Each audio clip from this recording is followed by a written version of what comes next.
صبح ازل یہ مجھ سے کہا جبرائیل نے، جو عقل کا غلام ہو وہ دل نہ کر قبول۔ بکر عمر عثمان و علی، بکر عمر عثمان و علی، یاران نبی میں سب سے جلی، بکر عمر عثمان و علی، اصحاب محمد حق کے ولی، بکر عمر عثمان و علی، یاران نبی میں سب سے جلی، بکر عمر عثمان و علی، بکر عمر عثمان و علی۔ اسلام نے جن کو عزت دی، اسلام کو قوت جن سے ملی، اسلام نے جن کو عزت دی، اسلام کو قوت جن سے ملی، اسلام نے جن کو عزت دی، اسلام کو قوت جن سے ملی، ایمان کی روایت جن سے چلی، بکر عمر عثمان و علی، یاران نبی میں سب سے جلی، بکر عمر عثمان و علی، اصحاب محمد حق کے ولی۔ اعوذ باللہ من الشیطان الرجیم، بسم اللہ الرحمن الرحیم، نحمد و نصلی علی رسولہ الکریم، اما بعد، معزز سامعین، السلام علیکم ورحمۃ اللہ وبرکاتہ۔ حمد و ثنا رب ذوالجلال کے لیے جو تخت عظمت جلال پر ہمیشہ سے متمکن ہے اور ہمیشہ رہے گا۔ اس کی قدرت کاملہ ہے کہ سمندروں میں مد و جزر کا پیدا کرنے والا،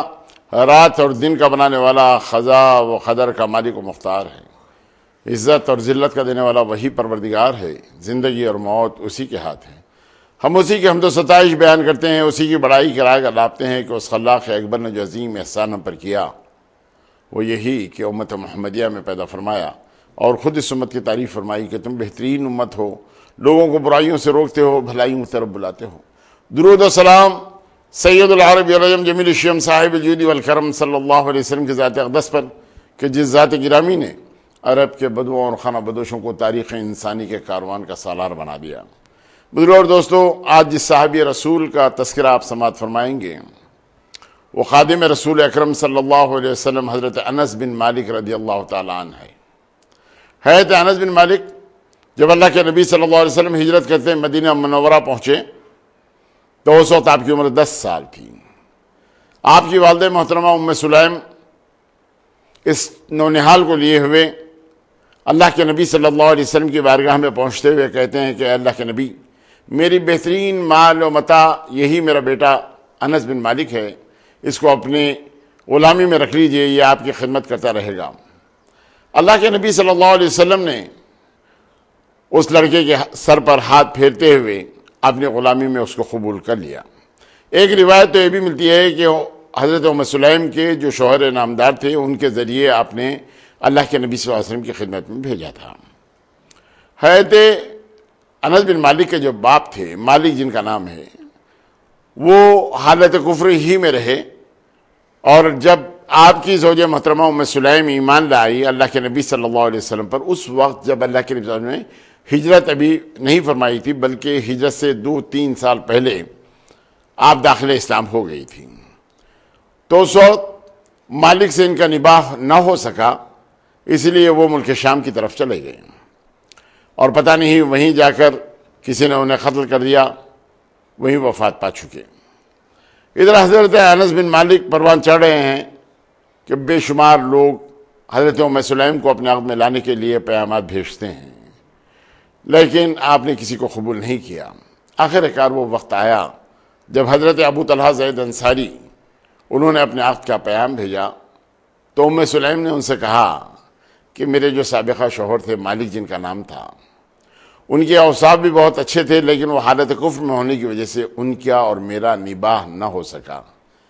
اور تم بھی تو ایک لکڑی کے تراشے ہوئے بت کے سامنے بیٹھے ہوئے عبادت کرتے ہو جو نہ نفع پہنچا سکتا ہے نہ نقصان پہنچا سکتا ہے۔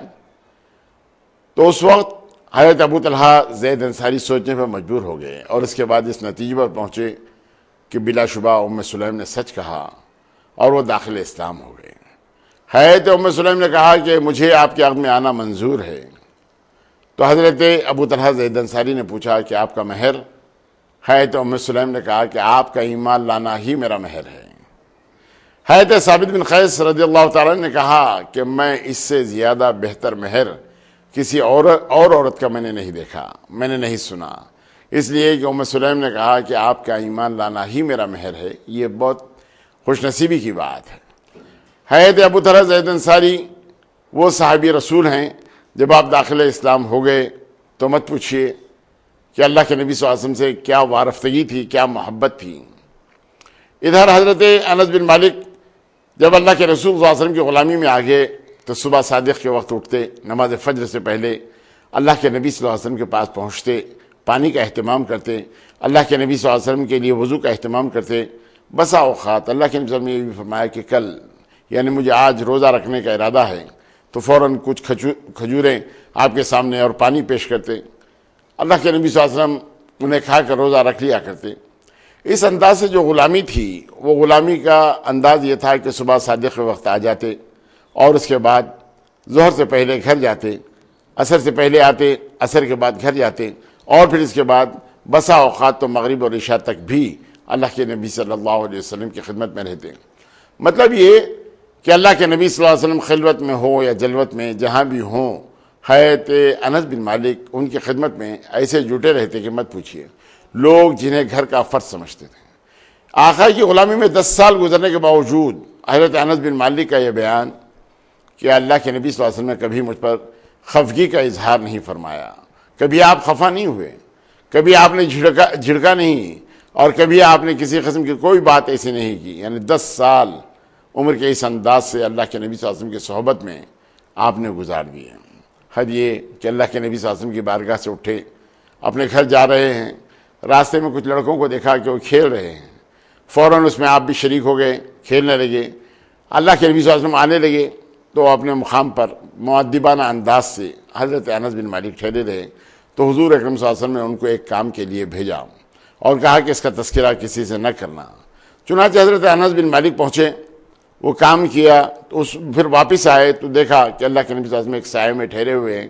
پھر حضور سے وہ تمام باتیں آپ نے بتا دیں جس کام کے لیے ان کو بھیجا گیا تھا۔ جب گھر آئے تو ماں نے کہا کہ بہت زیادہ دیر ہو گئی۔ انہوں نے کہا کہ اللہ کے نبی صلی اللہ علیہ وسلم نے ایک کام کے لیے بھیجا تھا۔ تو پوچھا ایسا کون سا کام؟ تو کہا کہ اس کو اخفا رکھنے کے لیے حکم دیا ہے، ظاہر نہ کرنے کے لیے اللہ کے نبی صلی اللہ علیہ وسلم نے فرمایا۔ پھر ماں نے انہیں کہا کہ آپ قطعی طور پر کسی کے سامنے اس کا اظہار نہ کرو۔ تو حضرت انس بن مالک نے کہا کہ میں تا حیات اس بات کو کبھی بھی کسی کے سامنے اظہار نہیں کیا۔ اللہ کے نبی صلی اللہ علیہ وسلم سے ام سلیم، ام حرام آپ کی جو بہن ہیں، ان سے جو رشتہ تھا وہ آپ کی دادی حضرت سلمہ بن عمر بنت عمر کے حساب سے آپ خالہ ہوتی تھیں، اس لیے کبھی کبھی اللہ کے نبی صلی اللہ علیہ وسلم کے پاس چلے جایا کرتے، کبھی آرام بھی فرماتے، کبھی کھانا بھی کھا لیتے، کبھی کھجوریں کھا لیتے۔ اس انداز سے جو والہانہ محبت یعنی اپنے خالوں کے ساتھ تھی اللہ کے نبی صلی اللہ علیہ وسلم، حالانکہ یہ رشتہ تو بڑا دور کا تھا، لیکن اس کے باوجود اللہ کے نبی صلی اللہ علیہ وسلم اس رشتے کی بڑی اہمیت دیا کرتے اور آپ کے پاس جایا کرتے تھے۔ حضرت ام سلیم کا کیا حال ہوتا؟ اگر اللہ کے نبی صلی اللہ علیہ وسلم آرام فرما رہے ہیں تو آپ کے پسینے کی بوندوں کو آپ جمع کر لیتے تاکہ یہ دلہنوں کو سجانے کے لیے، یہ ایک معطر پسینہ تھا جس کو سجانے کے لیے آپ اسے استعمال بھی کیا کرتی تھیں۔ حضرت ام سلیم کا اور یہ کام یہ کہ اللہ کے نبی صلی اللہ علیہ وسلم کسی دوشیزہ سے، کسی عورت سے اگر آپ نے شادی کی ہو تو اس کے بناؤ سنگار کی یا شب عروسی میں بھیجنے کی، حجرہ عروسی میں بھیجنے کی ذمہ داری حضرت ام سلیم ہی کی ہوا کرتی تھی۔ تو چنانچہ حضرت صفیہ حی بن اخطب کی جو بیٹی ہیں، وہ خیبر سے واپسی پر جب ان کے ساتھ عقد ہوا اللہ کے نبی صلی اللہ علیہ وسلم کا، تو حضرت ام سلیم کو ہی یہ ذمہ داری سونپی گئی تھی کہ آپ ہی ان کی آرائش کریں، ان کو سجائیں اور اس کے بعد آپ کے پاس بھیج دیں۔ یہ حضرت ام سلیم حضرت انس بن مالک کی والدہ محترمہ اللہ کے نبی صلی اللہ علیہ وسلم کی بڑی شہدائی تھیں اور اللہ کے نبی صلی اللہ علیہ وسلم سے بڑی دعائیں لیتی تھیں، اور جب اللہ کے نبی صلی اللہ علیہ وسلم آ جاتے تو حضرت انس بن مالک کے لیے دعا کرنے کے لیے التجا کرتی، تو اللہ کے نبی صلی اللہ علیہ وسلم ان کے سر پر ہاتھ پھیر کر بڑی دعائیں دیتے ہیں کہ اللہ تمہاری عمر دراز کرے، اللہ تمہیں بہت زیادہ دولت مند بنائے، اللہ تعالیٰ جنت میں تمہیں میری معیت نصیب کرے، اس انداز سے جو دعائیں دیتے، تو اللہ کے نبی صلی اللہ علیہ وسلم کی دعاؤں کا یہ اثر ہوا کہ حضرت انس بن مالک سب سے بڑی عمر، یعنی تمام صحابہ کرام میں صرف ایک صحابی تھے ابو طفیل عامر بن واصلہ جو سب سے آخری صحابی ہیں، اور حضرت انس بن مالک 103 سال جن کی عمر رہی، اور 93 ہجری میں یعنی آپ اس دار فانی سے کوچ کرتے ہیں، لیکن سب سے آخری صحابی سے پہلے آپ ہی کا انتقال ہوتا ہے۔ اب جب آخری عمر آ گئی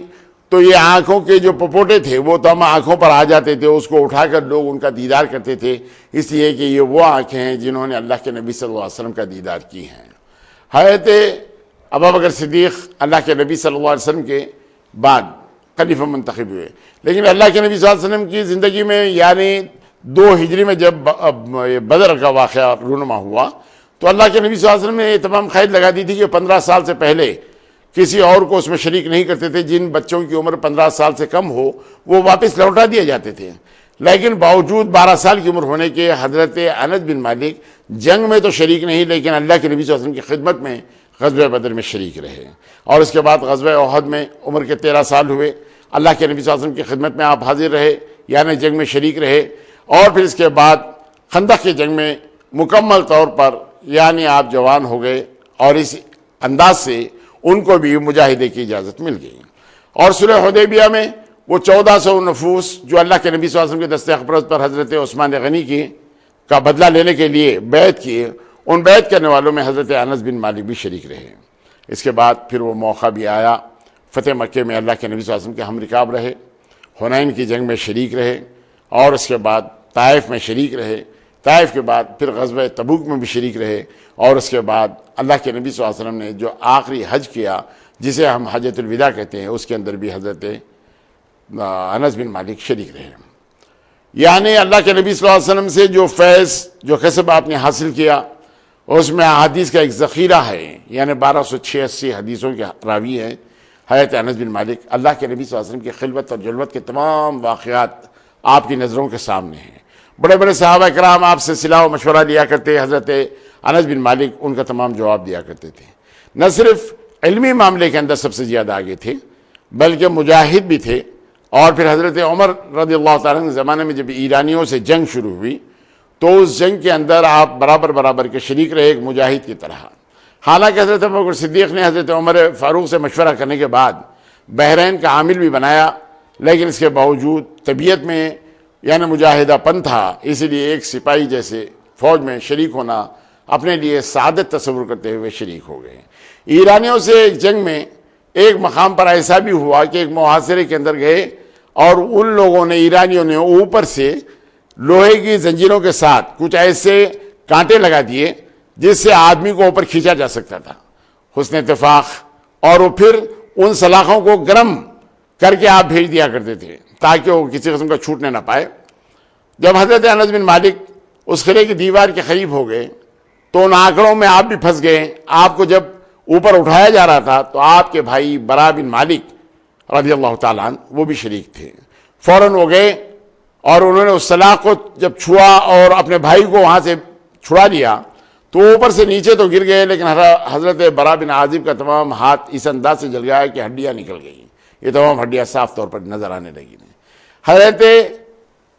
عمر رضی اللہ تعالیٰ کے دور خلافت میں جب یہ فتوحات کا جب دور شروع ہوا تو اس وقت بصرہ کی آبادی بھی آباد کی گئی، یعنی ایک نئے شہر کا اضافہ ہوا۔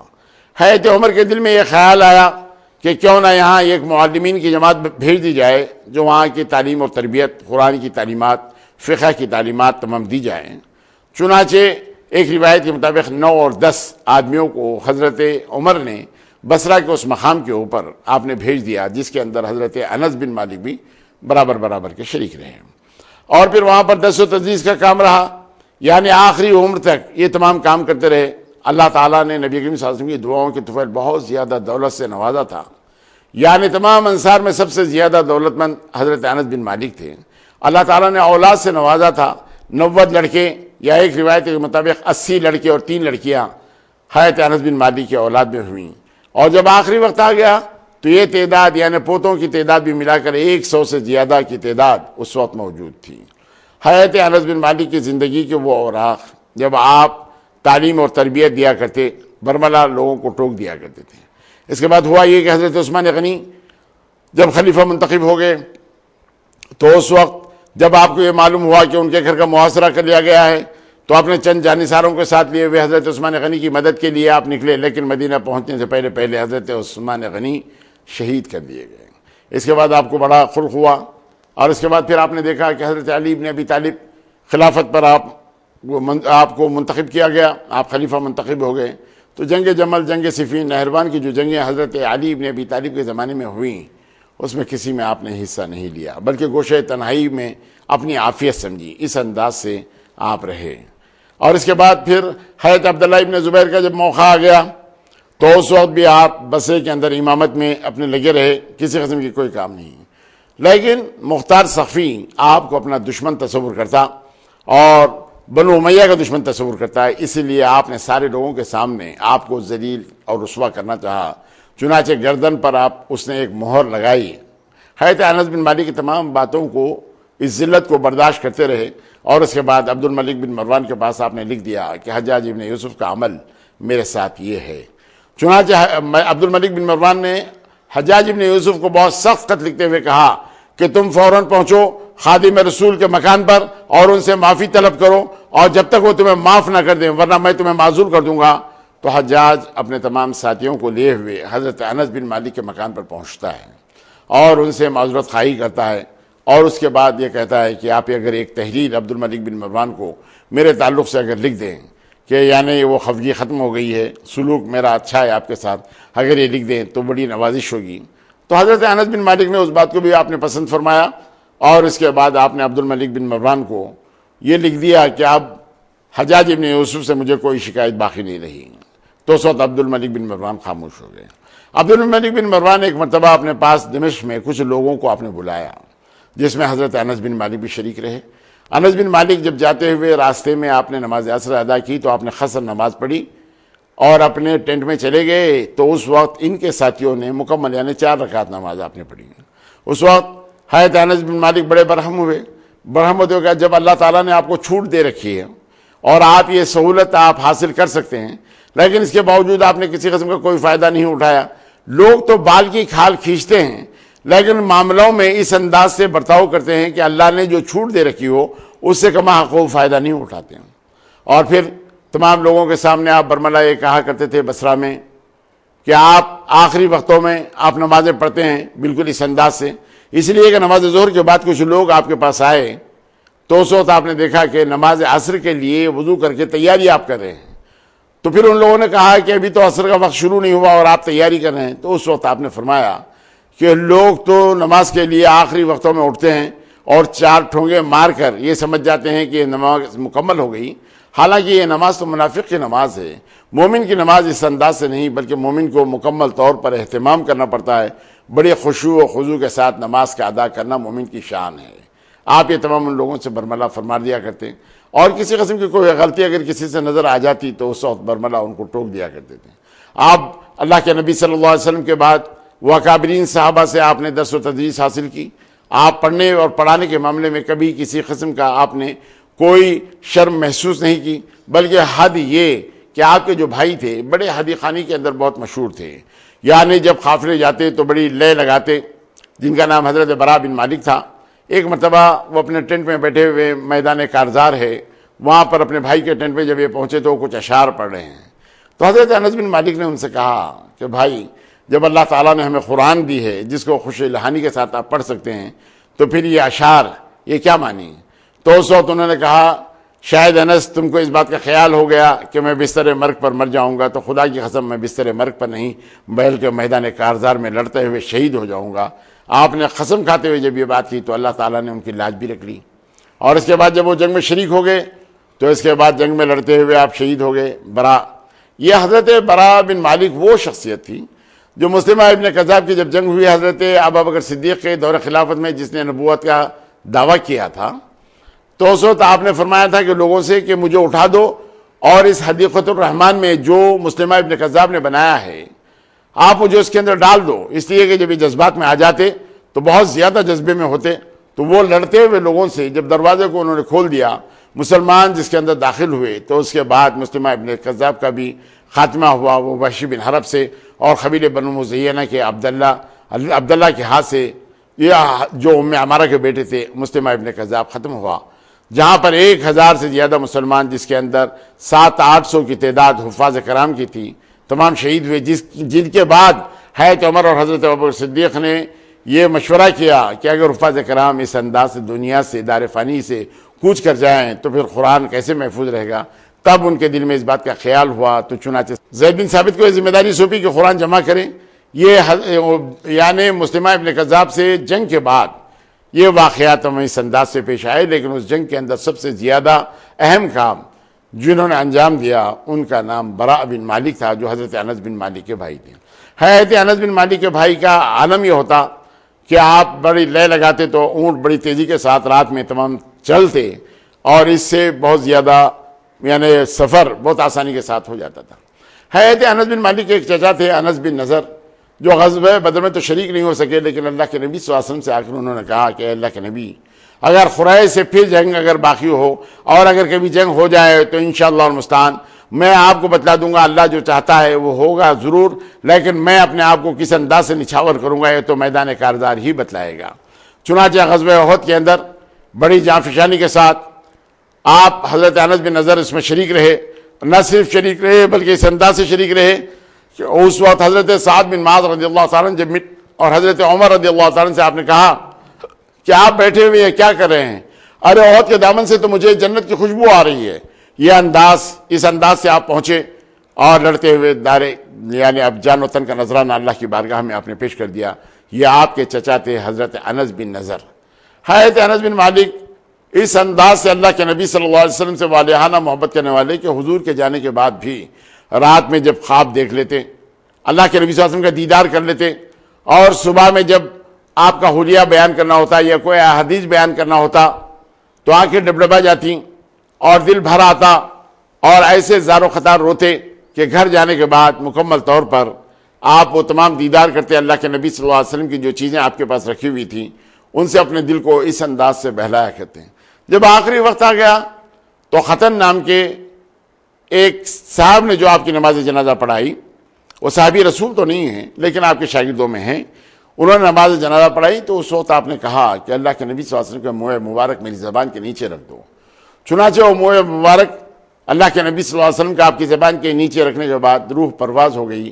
اس انداز سے اس دار فانی سے 103 سال کی عمر میں حضرت انس بن مالک دار فانی سے کوچ کرتے ہیں۔ کوفے کی مسجد میں آپ نے امامت کی، کوفے میں آپ نے وہاں معلمین کے فرائض انجام دیے، بہت اچھے انداز سے آپ نے تمام لوگوں کو درس اور تدریس اور فقہ کی تعلیم دی۔ فقہ کے اندر بھی حد درجے آپ کا کمال تھا۔ لوگ آپ سے جب سوال کرتے کہ دعائے قنوت یعنی رکوع سے پہلے پڑھے یا رکوع کے بعد پڑھے، تو انہوں نے کہا کہ رکوع سے پہلے پڑھے، اور پھر جب لوگوں نے آپ سے سوال کیا کہ رکوع کے بعد بھی اللہ کے نبی تو کہا کہ ہاں، ایک قبیلے والوں نے جب اللہ کے نبی صلی اللہ علیہ وسلم کے ساتھ یعنی تمام ان لوگوں کو جو اللہ کے نبی صلی اللہ علیہ وسلم نے ان کے ساتھ معلم بنا کر بھیجے، جب ان لوگوں نے قتل کیا، شہید کیا، تو اللہ کے نبی صلی اللہ علیہ وسلم نے جو دعائے قنوت پڑھی وہ نماز یہ رکوع کے بعد انہوں نے نماز پڑھی، جو آج امام شافعی رحمۃ اللہ علیہ کا جو طریقہ کار رہا ہے کہ نماز کے بعد یعنی فجر کی نماز میں وہ دعائے قنوت پڑھتے ہیں تو رکوع کے بعد دعا پڑھتے ہیں۔ تو اس انداز سے یعنی پہلے رکوع سے پہلے بھی نماز میں قنوت پڑھی جاتی تھی، دعائے قنوت، اور اس کے بعد رکوع کے بعد بھی یہ دعائے قنوت اس انداز سے پڑھی جاتی تھی، اور حضرت انس بن مالک نے اس کی بڑی صراحت اس انداز سے فرما دی۔ اگر کبھی کسی معاملے کے اندر کسی کو کوئی بے چینی ہوتی یا اگر کسی قسم کا کوئی اور معاملہ ہوتا جس کو سمجھنے کے لیے حضرت انس بن مالک سے رجوع ہوتے، تو بلا شبہ ان تمام مسئلوں کو بہت آسانی کے ساتھ حضرت انس بن مالک، چونکہ اللہ کے رسول صلی اللہ علیہ وسلم کے ساتھ 10 سالہ زندگی آپ نے غلامی میں جو گزاری، وہ بہت اچھے انداز سے آپ نے زندگی گزاری تھی، جس کی وجہ سے تمام علم سے ایسے آپ بھر دیے گئے تھے کہ مت پوچھئے۔ بڑے بڑے علماء آتے آپ سے سوالات کرتے، آپ اس کے تمام مکمل طور پر مطمئن ہونے تک جوابات دیتے۔ اس لیے کہ ایک مرتبہ ہوا یہ کہ یہ عبید اللہ ابن زیاد جو اس وقت گورنر تھا، اور گورنر کے پاس اس نے کہا کہ حوض کوثر، یہ بات میری سمجھ میں نہیں آتی، اس انداز سے اس نے کسی کے سامنے ذکر کیا۔ حضرت انس بن مالک کو جب یہ بات معلوم ہوئی حوض کوثر کے تعلق سے یہ شک و شبے میں پڑا ہوا ہے تو فوراً اس کے پاس پہنچے اور اس کے مدلل باتیں اس انداز سے کیے کہ آخر اس کو مطمئن کرنے کے بعد ہی آپ واپس ہوئے۔ حضرت حسین ابن علی رضی اللہ تعالیٰ عنہ کربلا معلیٰ میں جو واقعات رونما ہوئے یعنی 61 ہجری میں، ان تمام واقعات کے اندر جب حضرت انس بن مالک کے سامنے جب یہ بات آئی اور آپ نے دیکھا کہ کوفے کے اس دربار میں عبید اللہ ابن زیاد کے اس نے حضرت امام حسین کے ہونٹوں پر جب اس نے چھڑی چلائی تو اس وقت حضرت انس بن مالک بڑے خفا ہو گئے اور انہوں نے کہا کہ نبی کریم صلی اللہ علیہ وسلم کے چہرے بشرے کے مماثل یہ چہرہ ہے، اور اس کے بعد نہ صرف یہ کہ اللہ کے نبی صلی اللہ علیہ وسلم ان ہونٹوں کو بوسہ دیا کرتے تھے اور تیرا یہ عمل ہے کہ ان ہونٹوں پر تو چھڑی چلا رہا ہے۔ اس انداز سے آپ نے خفگی کا اظہار کیا اور پھر وہاں سے آپ واپس ہو گئے۔ یعنی حضرت انس بن مالک کا معاملہ زندگی کا یہ رہا کہ آپ کو ذلیل و خوار کرنا چاہا حجاج ابن یوسف نے تو اس کا جواب عبد الملک بن مروان نے دے دیا، اور پھر اس انداز سے آپ کے مقام اور مرتبے میں کسی قسم کی کوئی کمی نہیں آئی، بلکہ آپ اپنے اس درجے کے اوپر قائم رہے اللہ تعالیٰ نے جس مقام اور مرتبے کے ساتھ آپ کو رکھا تھا۔ یہ برا بن عازب کے برا بن مالک جو آپ کے بھائی تھے وہ ہرمزدان کے ہاتھ سے شہید ہو گئے، اور پھر ہرمزدان جب گرفتار ہوا تو ابو موسیٰ اشعری کے سامنے جب لایا گیا جو سپہ سالاری کے فرائض انجام دے رہے تھے، اور اس نے یہ التجا کی کہ میں آپ کے خلیفہ کے پاس پہنچنا چاہتا ہوں، تو چنانچہ حضرت انس بن مالک کے ذریعے ان کو حضرت عمر رضی اللہ تعالیٰ کے پاس مدینہ منورہ بھیج دیا گیا۔ جب ہرمزدان جب آ گیا مدینہ منورہ تو اللہ کے حضرت عمر رضی اللہ تعالیٰ اس وقت آرام فرما رہے تھے، استراحت فرما رہے تھے، سر کے نیچے کچھ اینٹیں رکھی ہوئی تھی۔ وہ ہرمزدان جو شاہی محل میں پلا تھا، شہنشاہ ایران سے جس کے تعلقات تھے اور وہ سپہ سالاری کے فرائض انجام دیتا تھا، تو اس کو بڑا تعجب اس بات کا ہوا کہ یہ جن کے نام کے ساتھ قیصر و کسریٰ لرزبہ اندام ہیں، آخر یہ کون سی شخصیت ہے جس کے ساتھ نہ تو کوئی حفاظت ہے نہ تو کچھ اور، مٹی کے اوپر پڑے ہوئے ہیں، مٹی پر سو رہے ہیں، مسجد نبوی میں آرام کر رہے ہیں اس انداز سے۔ وہ بڑا تعجب کرتے ہوئے پوچھا ان کا باڈی گارڈ کدھر ہے؟ تو اس نے ان کو بتلایا گیا کہ ان کا کوئی باڈی گارڈ نہیں۔ کہا کہ ان کا قصر کدھر ہے، مکان کدھر ہے؟ تو بتلایا گیا کہ کوئی مکان نہیں ہے، اس لیے کہ عام مسلمانوں کو جس انداز سے مکان ہے وہ اسی انداز سے۔ تو اس وقت ہرمزدان کی زبان سے نکلا تھا عمر تم انصاف کرتے ہو، بے خوف سوتے ہو۔ اس انداز سے اس کے دل پر ایک خاص قسم کا اثر ہوا تھا، اور اپنی بڑی یعنی ہوشیاری کے ساتھ اپنے آپ کو اس نے حضرت عمر کے سامنے پیش کرتے ہوئے اپنے آپ کو بچا لیا تھا۔ واقعہ دراصل دوستو یہ ہوا تھا کہ پیاس کا احساس دلایا کہ مجھے بہت پیاس لگ رہی ہے، تھوڑا سا پانی پلا دیجئے۔ ہے تو میں نے کہا کہ اسے پانی پلا دو۔ جب پانی سامنے لایا گیا تو کہا کہ پانی پینے تک مجھے آپ قتل تو نہیں کریں گے؟ حضرت عمر نے کہا کہ نہیں، فوراً وہ پانی پھینک دیا اور کہا کہ اب میں موت سے بچ گیا۔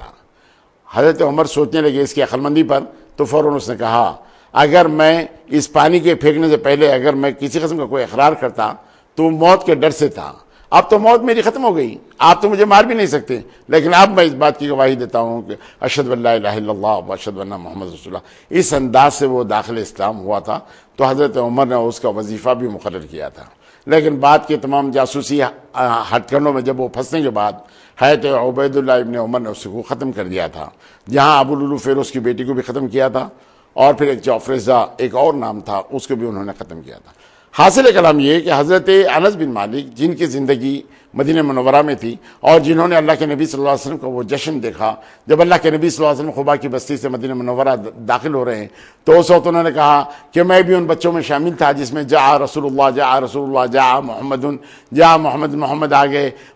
گئے، یعنی کیسے اچھے پڑوس ہے محمد۔ اس انداز سے جو بچے اچھل کود کر رہے تھے، تمام شہر میں گشت کر رہے تھے، ان گشت کرنے والے نوجوان بچوں میں بھی شامل تھا، اس لیے کہ اس وقت میری عمر 10 سال تھی۔ حضرت انس بن مالک نے کہا کہ ایسا بڑا جشن جو اللہ کے نبی صلی اللہ علیہ وسلم کا یعنی خبا کی بستی سے مدینہ منورہ جاتے ہوئے میں نے دیکھا، میں نے زندگی میں ایسا کوئی جشن نہیں دیکھا اس سے زیادہ اعلیٰ و عرفہ، لیکن اس وقت میں نے اس بات کا دیدار کیا تھا نوجوان لڑکیاں اپنے غرفوں سے طلع البدر علینا کے گیت گا رہی ہیں، اللہ کے نبی صلی اللہ علیہ وسلم کی سواری کے سامنے وہ حبشی لوگ اپنے کرتب فن حرب سے جو واقف تھے وہ حرب کے تمام یعنی وہ بتلا رہے تھے، فن حرب کے وہ تمام علامات بتا رہے تھے، اور اس انداز سے اللہ کے نبی صلی اللہ علیہ وسلم کے سامنے یہ تمام لوگ جا رہے تھے۔ تو حضرت انس بن مالک نے اس کا جو نقشہ کھینچا وہ اس انداز سے کہ میں نے اسے بہترین جشن کبھی اپنی زندگی میں نہیں دیکھا، جو اللہ کے نبی صلی اللہ علیہ وسلم کا وہ جشن جو آپ قباء کی بستی سے مدینہ منورہ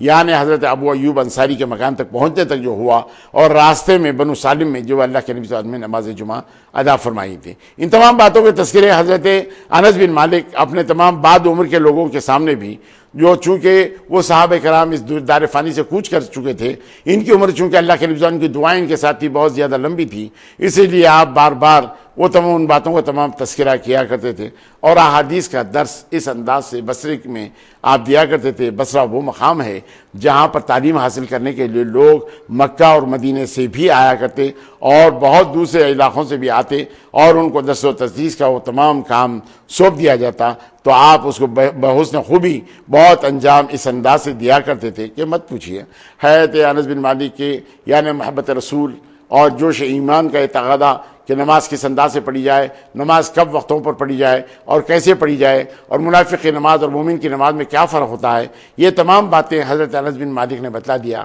دوستو، آج کے درس کے بعد یہی بات سامنے آتی ہے کہ ہم اپنے وقتوں پر نماز ادا کریں، جو اللہ تعالیٰ نے احکامات دیے ہیں اپنے رسول اکرم صلی اللہ علیہ وسلم کے ذریعے جو ہمیں پہنچی ہیں، اس کے اندر یہ صاف طور پر بتلا دیا گیا ہے کہ وقت پر نماز ادا کی جائے، اور جو تساہل کے ساتھ دیری کرتا ہے وہ منافق کی نماز ہے۔ اللہ تعالیٰ منافق کی نماز سے آپ کو اور مجھے محفوظ و معمون رکھے، اور وقتوں پہ نماز پڑھنے والا ہمیں بنا دیں۔ اے اللہ رحم فرما، ہم پر کرم فرما، ہماری دعاؤں کو نبی کریم صلی اللہ علیہ وسلم کے صدقہ طفیل میں قبول فرما۔ پروردگارہ ہمارے مرحومین کی مغفرت فرما۔ اے اللہ ہماری دعاؤں کو حضور اکرم صلی اللہ علیہ وسلم کے صدقہ طفیل میں قبول فرما۔ وصلی اللہ علی محمد النبی الأمی وآلہ وصحبہ وسلم، الحمدللہ رب العالمین، وآخر دعوانا الحمدللہ رب العالمین۔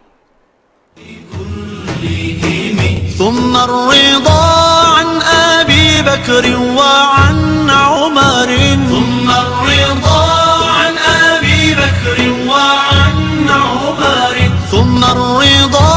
عن أبي بكر وعن عمر وعن علي وعن عثمان ذي الكرم. مولاي صل وسلم دائما أبدا على حبيبك خير الخلق